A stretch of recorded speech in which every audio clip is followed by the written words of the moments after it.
예, 요나서 2장은 요나가 다시스로 도망가던 배에서 풍랑을 맞게 되었을 때 그 풍랑을 맞은 모든 선원들과 배에 탔던 사람들이 거한 죽게 된 상황에 두려워 떨고 있었을 때에 누가 여기에 죄인이 있어서 그렇다. 누가 죄인인지 제비를 뽑아서 밝혀내자. 자, 그래서 이제 제비에 뽑힌 요나가 사람들 앞에 서게 되었죠. 그러나 어떻게든지 그를 살려보려고 하는 뱃사람들의 노력에도 불구하고 더 풍랑이 거세지게 되자 이제 그를 던져놓게 되죠. 또 이 요나도 나를 던져 넣어라. 나 때문에 이것이 원인돼서 이런 것이다. 그래서 그가 물에 던져졌고, 근데 던져졌을 때에 하나님께서 이 말씀에 보면 하나님께서 준비하신 큰 물고기가 그를 삼켰다. 어제까지 말씀이 그거죠. 근데 오늘 말씀에 이어서 바닷속 깊은 곳에 빠졌던 그를 하나님께서 준비하신 물고기가 그를 삼켰고, 놀랍게도 그 물고기 뱃속에 들어간 요나가 그 속에서 회개하는 기도와 감사하는 기도를 드리는 믿기 어려운 기도 내용이 나와 있습니다. 회개만 한 것이 아니라 감사하며 하나님께 또 서원하겠다고 그렇게 기도하는 내용이 나와 있습니다. 제가 어제 이 말씀을 이렇게 묵상하다가 성경에서 가장 더러운 곳에서 기도한 사람이 요나구나. 얼마나 역한 비린내가 났겠어요. 내장에 있는 온갖 그런 그 냄새들이 코를 찔렀을 터인데 그가 거기에서 기도했구나. 근데 그건 단순히 더러운 장소뿐만이 아니라 죽음 앞에서 그가 기도했구나. 참 놀랐습니다. 제가 말씀을 듣다가. 그가 뱃속에서 기도했다는 건 알았지만 죽을 상황 속에서 이런 기도를 하다니 참 놀라게 되었습니다. 사람이 죽게 되면 거의 본능적으로 반사적으로 살려달라고 소리를 치잖아요. 그러니까 안 믿는 사람들도 죽게 되면 아이고 하나님 살려주십시오. 살려달라는데 그냥 길을 쓰게 되는데 이 요나는 마치 무슨 조용한 곳에서 자기를 돌아보면서 기도하는 것처럼 회개도 하고 감사도 하고 소원도 하는 이런 기도를 했구나.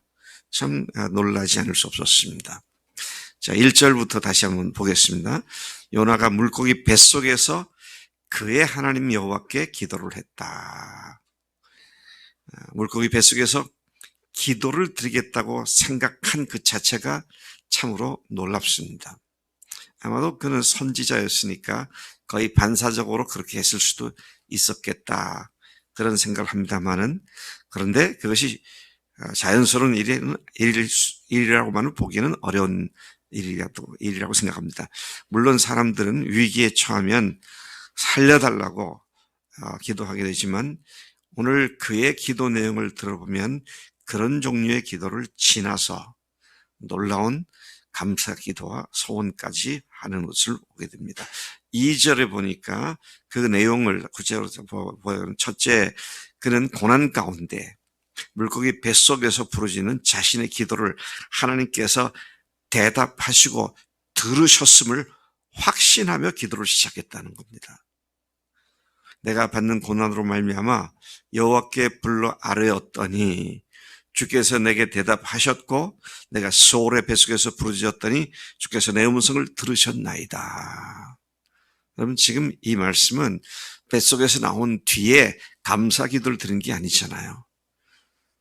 물고기 뱃속에서 드리고 있는데 이미 들으셨고 또 나를 구원하셨습니다라고 믿음으로 선포하며 기도하는 내용을 보게 됩니다.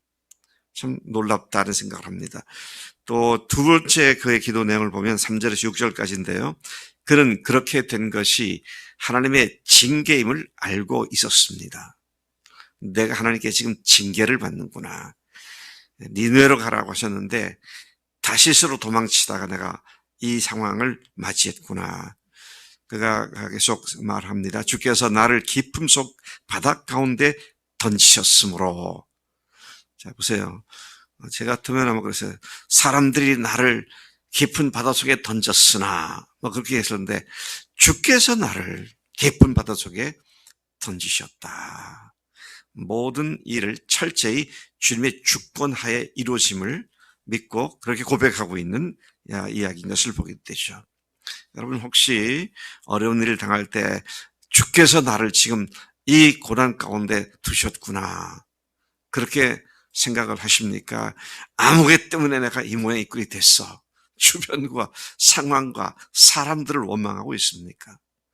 주님께서 허용하셨음을 알고 주께서 이렇게 했다고 말하는 그의 기도가 참으로 우리에게 도전이 되지 않을 수 없습니다.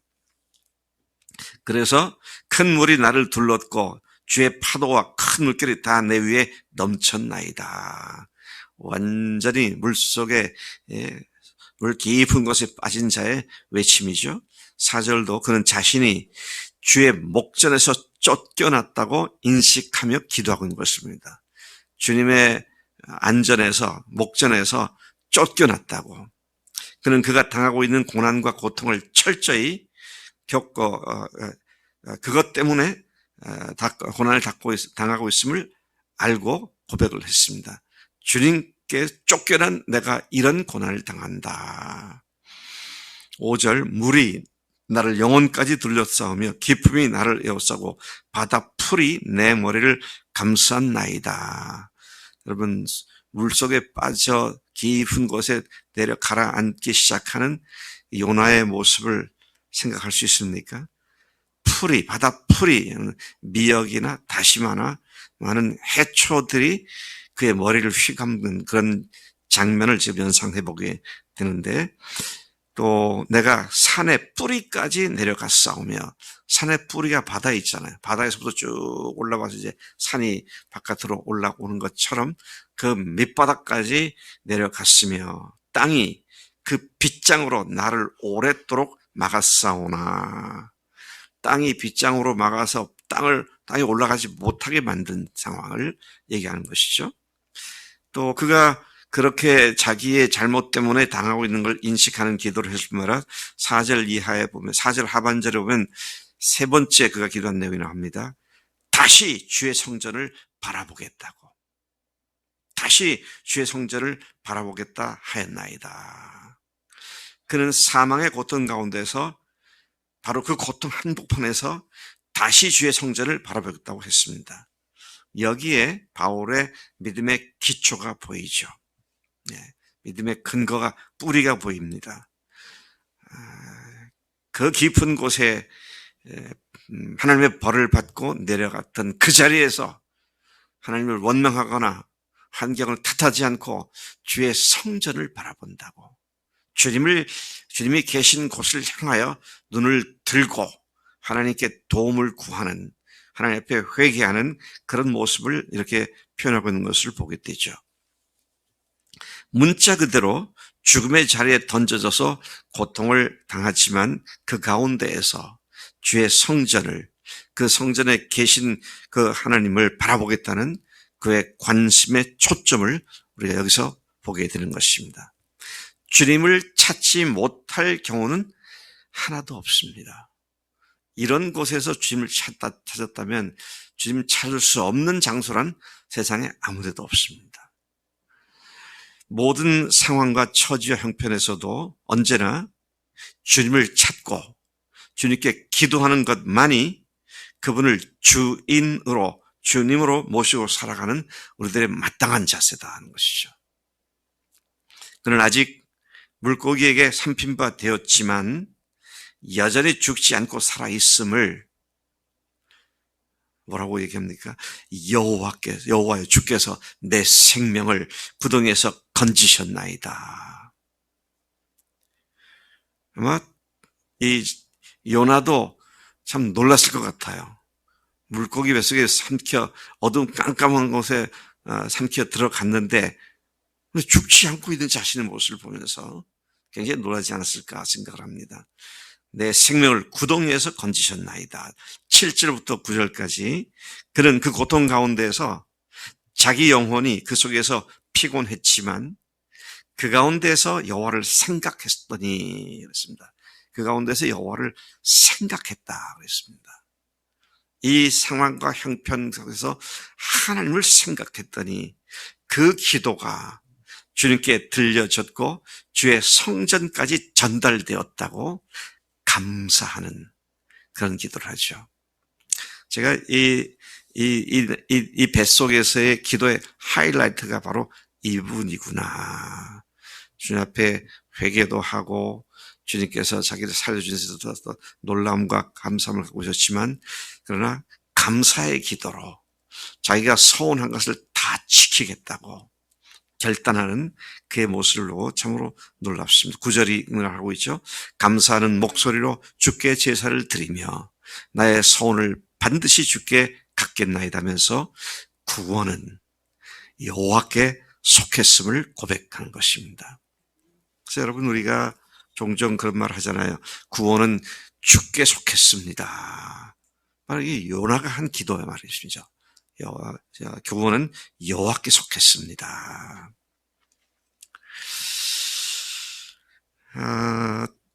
참 은혜가 되고 도전이 되는 그런 기도인 것을 보게 됩니다.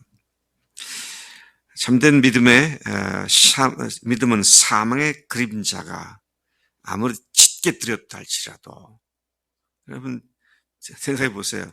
고래 뱃속에 희미한 불빛이 있었을까요? 아무도 없었을 것 같아요. 우선 물 속에 있죠. 근데 고래가 아니라 큰 물고기 뱃속이니까 깜깜한 그런 상황이었을 텐데 거기서 자기가 하나님께서 살려주셨음을 감사하고 자기의 기도를 들으셨음을 감사하며 이런 기도를 하는 것을 보게 되는 것이죠. 자, 그래서 여러분 죽으시고 부활하신 예수님을 주님으로 모신 사람들의 믿음의 광채가 온 세상에 밝게 빛나게 되는 절호의 찬스를 맞이하고 있음을 우리가 알아야 합니다.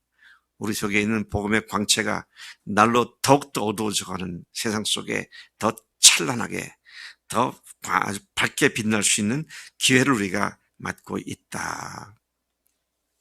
그렇게 적극적인 믿음으로 기도로 나아갑시다. 주님께서 그런 기도를 들으시고 그런 우리를 또 이끌어 주신 줄로 믿습니다. 10절에 물고기 뱃속에서 요나의 기도를 하나님께서 들으셨습니다. 그리고 그를 물고기로 하여금 육지에 토해내게 하셨습니다.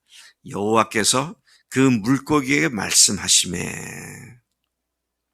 참 이런 거 보면요. 인간이 아닌 미물들도 하나님 말씀을 잘 듣는구나. 그런 생각이 들어요. 물고기에게 말씀하심에 요나를 육지에 토하니라. 오늘 10절 말씀이 거기서 끝이 나죠. 주님은 이러한 요나의 사건을 통해서 자신의 죽으심과 부활에 된 하나님의 표적으로 제시해 주시면서 요나의 표적밖에 없다라는 말씀을 하셨습니다. 자, 여러분 한 사람의 불순종이 낳은 결과가 어제 보니까 애꿎은 수많은 사람들의 목숨을 위협하게 하는 그런 일을 했는데 그랬던 그가 회개를 하고 나니까 그를 살려주신 것은 물론이고 니느웨에 있는 수백만의 사람들을 이렇게 살려주시는 그런 일을 한 것을 봅니다. 순종과 불순종에 극적으로 대비되고 있는 이 두 사이에서 우리가 과연 내가 순종의 길을 가고 있는가 아니면 불순종의 다시스로 향하고 있는가 늘 다시 생각하면서 순종이 가져오는 놀라운 하나님의 은혜를 누리는 우리가 되어야 할 줄로 믿습니다. 하나님 아버지 감사합니다. 이 아침에 요나의 기도를 통해서 그 극한 상황 속에서 오히려 하나님께 회개하고 하나님의 절대 주권을 인정하고 그리고 주님께서 자신의 기도를 들으셨음을 감사하며 하나님 참으로 그가 주님을 경배하는 그런 모습을 봅니다. 물고기 뱃속에서 깜깜한 가운데 그가 그렇게 했던 모습이 우리의 큰 도전이 되는데, 하나님, 우리의 환경이 아무리 깜깜해 보인다 할지라도 그 가운데에서 그 모든 일들의 원인을 나에게서 찾고 또 주님께 구하며 그것으로부터 벗어나는, 그리고 또 많은 사람들에게 유익을 끼치는 우리의 삶이 되도록 인도하실 줄로 믿습니다. 감사하고 예수님의 이름으로 기도를 싸움나이다. 아멘, 아멘.